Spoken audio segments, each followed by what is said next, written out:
Donc, je vais vous présenter donc, les résultats d'exposition aux substances chimiques dans les activités de commerce et de logistique. Donc, ce sont des données qui sont extraites des bases Colchic et Scola, donc des bases de données.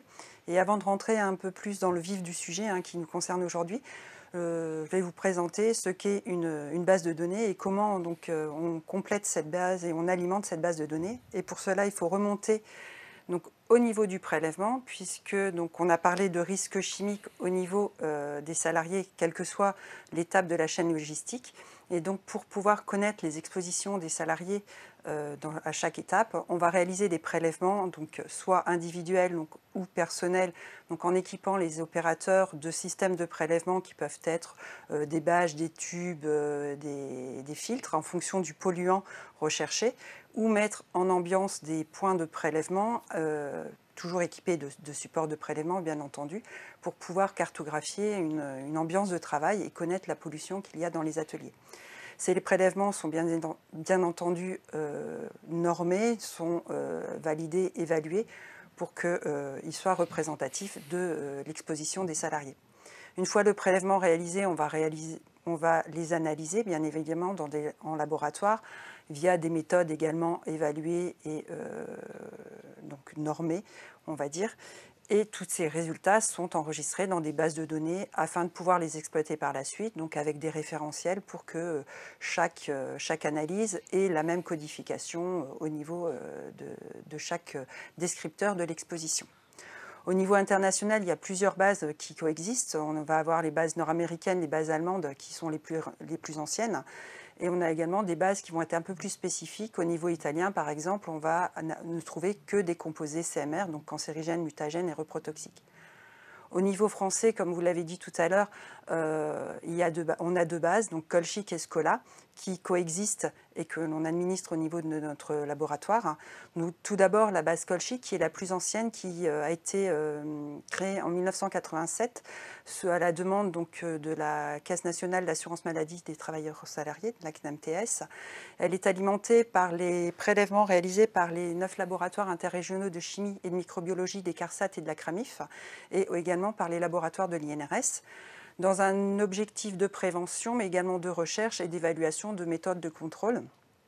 Et on va retrouver dans cette base des prélèvements individuels, des prélèvements d'ambiance, mais également des prélèvements surfaciques. Donc on va prélever au niveau des surfaces de travail les polluants présents, cutanés, en prélevant au niveau, donc sur les mains des salariés, le visage des salariés, à quoi ils peuvent être exposés.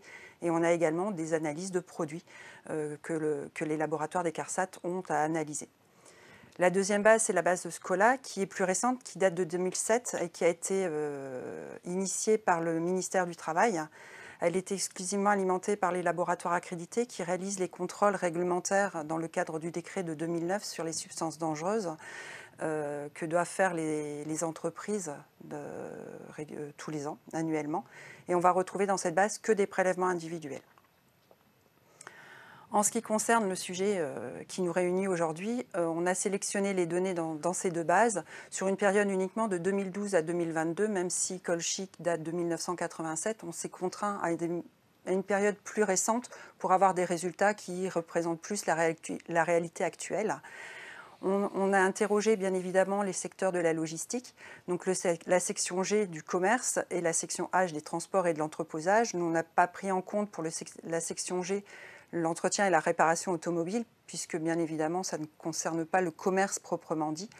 Et puis nous n'avons pas pris en compte non plus le stockage frigorifique, puisque ça rentre dans une catégorie un peu plus particulière de l'entreposage. Dans ces secteurs d'activité, nous avons fait un focus sur les composés organiques volatiles, donc les COV, les poussières inhalables et alvéolaires et les fumigants, puisque, comme vous l'a dit Laurence tout à l'heure, on peut retrouver donc, des fumigants au niveau des conteneurs, mais également des produits dans la logistique. Ces substances, on les a comparées à leur VLEP lorsqu'elles existaient, et on les a classées en 3 catégories que l'on va retrouver tout au long de la présentation. Donc en vert, c'est lorsque les concentrations mesurées sont inférieures à 10% de la VLEP. En orange, entre 10% et 100% de cette VLEP. Et lorsque l'on est en rouge, on est supérieur à la VLEP de la substance. Il peut m'arriver au cours de la présentation d'utiliser le terme VLEP pour les poussières inhalables et alvéolaires. C'est un abus de langage puisqu'il faut puisqu'il faut, pour ces composés, parler plutôt de concentration moyenne à ne pas dépasser, au sens du décret 2021, donc c'est assez récent.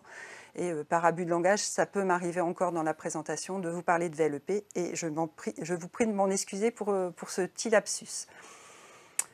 Donc, au niveau des résultats, si on prend tous les secteurs confondus, donc les secteurs G et le secteur H, on a à peu près 25 000 mesures concernant cette filière, donc mesures enregistrées dans les bases de données.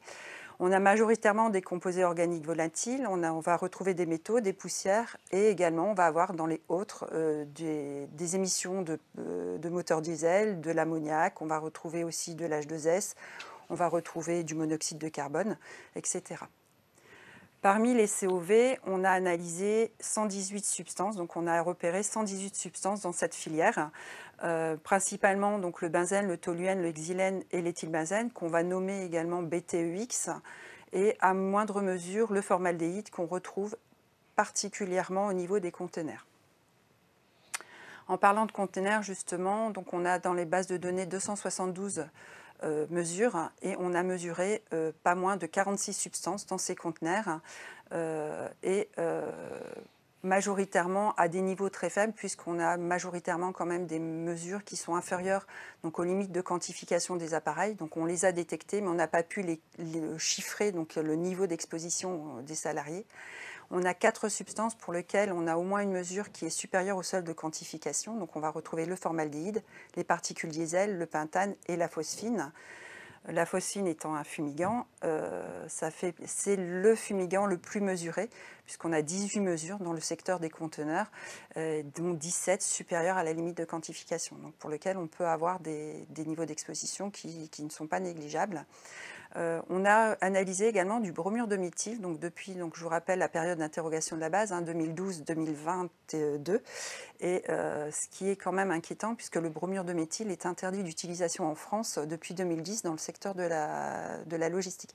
Mais effectivement, on peut le retrouver, puisque ça provient de pays comme de pays d'Asie, qui, eux, ont une législation différente de la France, et qui a encore des produits autorisés. Et c'est encore un produit qui est autorisé dans ces pays. Au niveau de l'entreposage et du stockage, on a regardé donc ce que l'on avait au niveau de Colchic. Au niveau des COV, on est relativement bien, puisqu'on est pour la plupart des mesures inférieures à 10% de la VLEP. Et on a tout de même 14 mesures de formaldéhyde, dont plus de 40% sont compris entre 10% et 100% de la VLEP. Au niveau du fret, on a regardé donc tout type de fret, que ce soit routier, fluvial, maritime, aérien ou ferroviaire. Au niveau du fret routier, donc ce sont des données de la base Colchic. Au niveau des COV, on a également toujours, toutes les mesures sont inférieures à 10% de la VLEP de chaque substance. Pour les poussières inhalables, on note une exposition donc, à ces poussières, puisque 15% à peu près des mesures donc, en poussière inhalable sont supérieures à la concentration moyenne à ne pas dépasser pour ce composé qui est de 4 mg/m3. Et on note que pour les poussières alvéolaires, on est à plus de 85% de mesures qui sont comprises entre 10 et 100% de la concentration moyenne à ne pas dépasser pour les poussières alvéolaires qui est de 0,9 mg/m3. Concernant le secteur du fluvial, on avait des données uniquement dans la base de Scola et uniquement pour le benzène. Et on note qu'effectivement, pour le benzène, on a un dépassement de VLEP, puisque pour à peu près entre 5 et 10% des mesures, on était supérieur à cette VLEP 8 heures. Au niveau maintenant du commerce, donc on a fait la différence entre le commerce de gros et le commerce de détail. Virginie vous a expliqué tout à l'heure la différence. On note que pour le commerce de gros, on avait des mesures que pour les poussières inhalables et alvéolaires, et dans les deux cas, 25% de ces mesures sont supérieures donc, aux concentrations moyennes à ne pas dépasser de 4 et de 0,9 mg/m3. Pour le commerce de détail, on a également une exposition aux poussières inhalables, comme on peut le voir sur cette figure. Au niveau des COV, on est majoritairement inférieur à 10% de la VLEP 8 heures. Et on voit également là, pour les particules diesel, qu'on va être pour quasiment 10% supérieur donc, à la VLEP 8 heures des particules diesel, qui est une VLEP qui a été qui est entrée en vigueur en 2023. Donc on n'avait pas avant de référentiel. Et maintenant, à partir de maintenant, on peut avoir un référentiel pour pouvoir aussi agir pour diminuer donc, ces émissions. Réglementairement, chaque responsable d'entreprise a l'obligation, lors de son évaluation des risques chimiques, de prendre en compte la polyexposition. Et pour cela, donc, à l'INRS, nous avons un outil qui s'appelle MIXI, qui vous permet, pour un mélange de substances, de connaître les classes d'effets communes pour ce mélange de substances. Ici, si on reprend comme exemple donc, le benzène, l'éthylbenzène, le toluène, le xylène et le formaldéhyde, pour lesquels on a pas mal de mesures, et le formaldéhyde étant un CMR, on l'a inclus. On voit qu'on a des effets, des atteintes cutanées, du système auditif, du système nerveux central, des atteintes des voies respiratoires supérieures, des atteintes oculaires, et on a également des effets cancérigènes pour 3 substances sur ces 5 substances. On peut voir par exemple pour la première ligne les atteintes cutanées que le benzène, le toluène, le xylène et le formaldéhyde provoquent donc des atteintes cutanées, et lorsqu'ils sont en mélange, on peut suspecter qu'il y ait des effets additionnels, que ces atteintes cutanées sont exacerbées en présence de ces 4 composés dans l'atmosphère. Pour illustrer un peu plus le propos, on a pris comme exemple ici donc, les atteintes du système auditif et du système nerveux central pour l'éthylbenzène, le toluène et le xylène. Et pour cela, donc, pour pouvoir quantifier donc, justement ces expositions, puisqu'on peut avoir des expositions prises séparément pour chaque substance bien inférieure à la VLEP 8 heures, mais qui, pris en commun, vont exacerber cet effet. Et pour le calculer, on va calculer pour l'évaluer, on va calculer un indice d'exposition à effet additif. Pour cela, on va prendre pour un prélèvement la concentration de chaque substance que l'on va diviser par sa VLEP respective. Et ensuite, on va additionner le ratio qu'on a calculé, les ratios qu'on a calculés pour obtenir une valeur. Si on est supérieur à 1 lors de cette addition, on dépasse donc la valeur, et donc il y a des effets donc, non négligeables pour lesquels il faut intervenir et prendre des mesures de prévention pour réduire le risque. Ici, on est à 0,25, c'est quand même assez faible, mais pas négligeable, hein, ça fait quand même un quart donc, de 1, donc c'est pas négligeable, et c'est quelque chose qu'il faut surveiller au niveau des expositions. On a regardé maintenant de manière plus globale donc, ces effets, donc on a regardé pour chaque exposition, donc, pour chaque prélèvement, donc on a calculé les indices d'exposition, on voit qu'on n'a pas de cas de surexposition pour les mélanges de BTEX, mais par contre, on peut aller jusqu'à 4% de prélèvements qui vont être supérieurs à un indice cumulatif de 10%. Donc on est dans la phase orange, je vais dire, dans la case orange des valeurs. Donc c'est quelque chose à ne pas négliger. On n'est pas au-dessus de cet indice, mais il faut faire attention et c'est à surveiller. Je vous ai dit tout à l'heure que dans Colchic, on avait des produits, on avait également enregistré des mesures de produits. Donc effectivement, on a analysé quelques produits sur le formaldéhyde de BTEX. On a peu de mesures, mais on a quelques mesures. Et dans les mesures que l'on a identifié du formaldéhyde dans les tissus et des vêtements. Dans les vêtements et chaussures de sport, donc un peu plus des vêtements techniques, du toluène. Dans des chaussures qui ont des semelles en EVA, donc en caoutchouc, on va retrouver du toluène, de l'éthylbenzène et du xylène, et, essentiellement dû aussi au colle de semelles utilisées pour coller les semelles aux chaussures. Et on va retrouver dans les conteneurs du benzène, du toluène et des xylènes, donc les salariés donc, qui manipulent ces objets donc, sont effectivement exposés à un certain nombre de polluants. Toutefois, on a peu de mesures, donc effectivement, on n'a pas un portrait exhaustif, hein, on n'a pas que ces composés, et on va voir tout au long des présentations de la journée les composés qu'on peut retrouver dans les produits.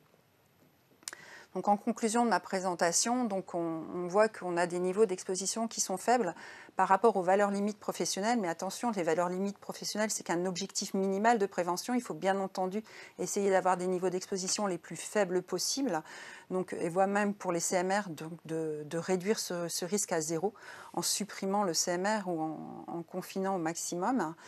on a quand même des dépassements avérés au niveau des poussières, hein, puisqu'on a bien vu qu'on avait des dépassements de concentration moyenne à ne pas dépasser dans toute la filière. Et puis, dans certains produits, on a détecté quand même un grand nombre de COV, et donc à pas négliger. Donc là, je vous ai présenté une vision globale et macro de la filière. Si vous voulez des focus plus approfondis sur un secteur en particulier, une substance en particulier, je vous conseille d'aller consulter l'outil d'évaluation des niveaux d'exposition professionnelle par situation de travail, donc l'outil 110, hein, qui vous permettra de rechercher sur les données de la base Colchic par secteur, par métier, par tâche. Et je vous ai mis le lien ici pour consultation. Voilà, je vous remercie.